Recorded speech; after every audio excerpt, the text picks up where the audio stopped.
Ready start. वाद तथ्य एवं निर्धारण के लिए प्रश्न दंड प्रक्रिया संहिता के धारा 438 के निर्वचन पर उच्चतम न्यायालय के द्वारा निर्णीत अनेक मामलों के निर्णयों में मत भिन्नता के कारण यह मामला संविधान पीठ को संदर्भित किया गया था। पूर्णविराम। प्रथम समूह के निर्णयों में श्री गुरुबख्श सिंह सिबिया और अन्य बनाम पंजाब राज्य 1980 2 SCC 565 संविधान पीठ सिद्धराम संतलिंगप्पा मेट्रो बनाम महाराष्ट्र राज्य 2011 1 SCC 694 बादशाह विपिन भाई सेठ बनाम गुजरात राज्य 2016 1 SCC 152 के निर्णयों में एक मत था, जबकि द्वितीय समूह के मामलों में मुख्यतः SA शेख बनाम महाराष्ट्र राज्य 1996 1 SCC 467 पूर्णपीठ के L वर्मा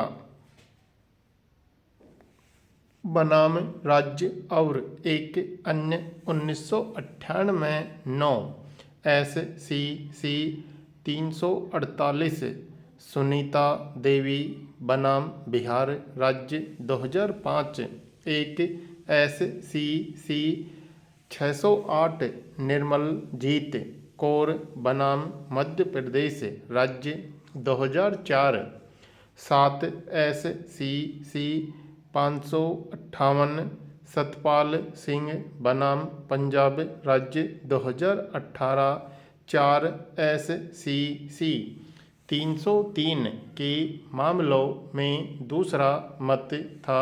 पूर्णविराम। उपर्युक्त समूहों के निर्णयों में मतभेद के आधार पर संविधान पीठ के समक्ष विचार के लिए निम्नलिखित प्रश्न संदर्भित किए गए। पूर्णविराम।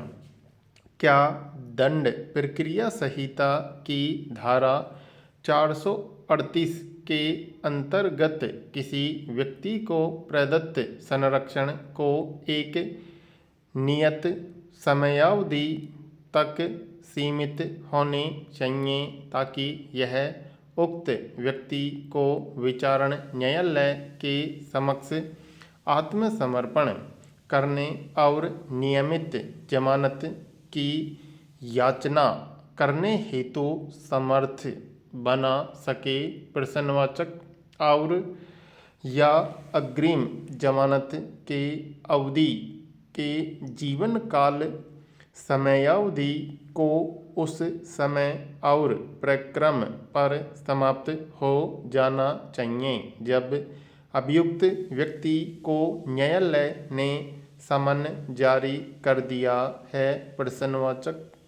उपर्युक्त प्रश्नों पर न्यायमूर्ति MR शाह और न्यायमूर्ति S रविंद्र भाट ने अपना अलग अलग निर्णय दिया, जबकि न्यायमूर्तिगण अरुण मिश्रा, इंदिरा बनर्जी और विनीत सरन ने उपर्युक्त दोनों निर्णयों से सहमति व्यक्त करते हुए संक्षिप्त निर्णय दिया है।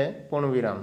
अंततः उपर्युक्त तीनों निर्णयों को एक साथ लेते हुए संविधान पीठ के सभी सदस्यों के द्वारा संदर्भित प्रश्नों पर निम्नलिखित निर्णय एवं निर्देश जारी किया गया है। पूर्णविराम। पैरा। प्रश्न संख्या 1 के संदर्भ में यह न्यायालय अभी निश्चित करती है कि दंड प्रक्रिया संहिता की धारा 438 के अंतर्गत प्रदत्त संरक्षण किसी नियत अवधि के लिए स्थायी रूप से सीमित नहीं होना चाहिए। इसे समय पर अभियुक्त के पक्ष में बिना किसी प्रतिबंध के अभ्यस्त होना चाहिए, किंतु दंड प्रक्रिया संहिता की धारा 438(2) और 437(3) के अनुरूप सामान्य शर्तें अधिरोपित किया जाना चाहिए। फिर भी मामले के तथ्यों एवं अपराध की प्रकृति के अनुसार न्यायालय अतिरिक्त शर्तें भी अधिरोपित कर सकती है। पूर्ण विराम।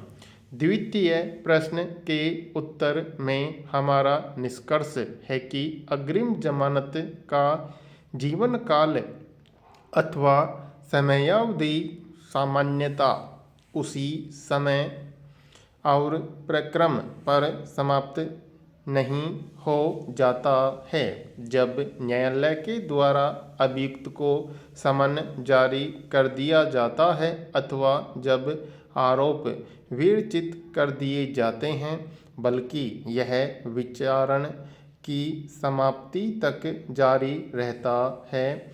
किंतु यदि कोई विशिष्ट कारण या विशेष परिस्थितियां अपेक्षा करती हैं, तब न्यायालय अग्रिम जमानत के अवधि को सीमित कर सकती है और ऐसा करने हेतु वह समर्थ है। पूर्ण विराम। पैरा।